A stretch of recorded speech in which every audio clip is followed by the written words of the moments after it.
Direction l'Afrique australe à présent, le Mozambique fait face à une guérilla djihadiste affiliée au groupe État islamique. Il y a quelques jours, ses membres se sont emparés du port de Mochimbo da Praia dans la province du Cabo Delgado. C'est dans le nord du pays et c'est un point stratégique dans le projet d'exploitation du gaz que veut lancer le pays, un des plus gros investissements sur le continent. Mais voilà 3 ans que les djihadistes attaquent cette région sans que le gouvernement ne parvienne à les arrêter. On en parle avec vous, Jean-Christophe Servan. Vous êtes journaliste et vous travaillez pour Le Monde diplomatique, dans lequel vous avez signé justement un article sur le Cabo Delgado. D'abord, Jean-Christophe Servan, d'où vient cette guérilla djihadiste qui se revendique du groupe État islamique?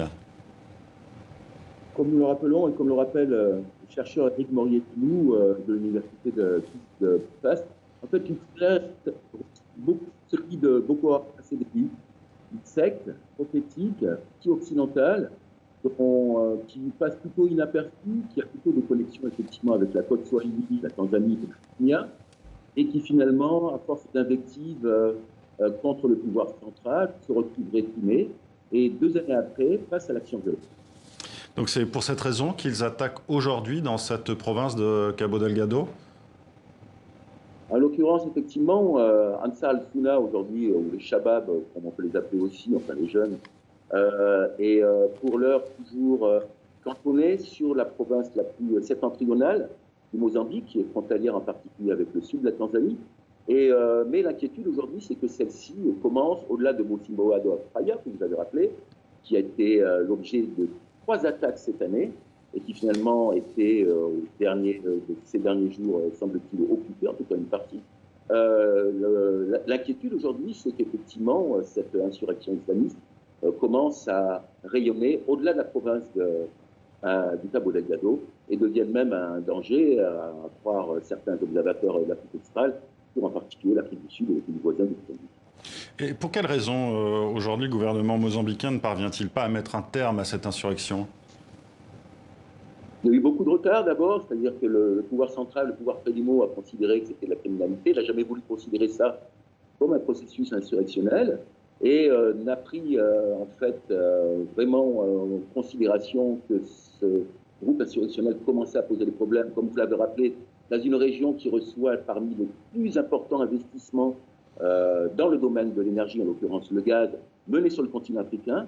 Plus de 60 milliards de dollars à terme pour être investis entre les projets menés par Total et ceux initiés par Exxon et la compagnie italienne Enel.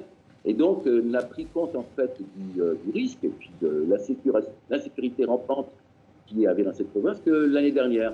Et il est clair qu'à l'image de ce qui s'est passé à Mocimboa da Praia ces derniers jours, l'armée a été défaite et l'armée manquait de munitions, selon certaines informations, et donc n'était pas du tout effectivement aguerrie pour pouvoir réagir face à cette nouvelle attaque sur cette ville, ce petit village côtier.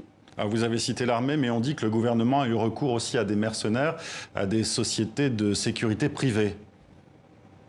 Tout à fait. Alors, il faut déjà considérer qu'en fait, que même au sein des forces de sécurité, vous avez d'un côté les forces de sécurité intérieures, qui sont mieux organisées et mieux dotées en armement, et puis l'armée, effectivement, nationale, les Fusiliers.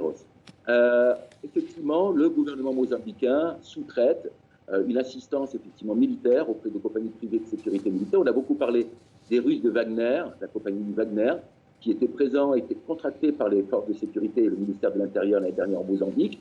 Ils ont reçu une lourde défaite où ils ont perdu une dizaine d'hommes.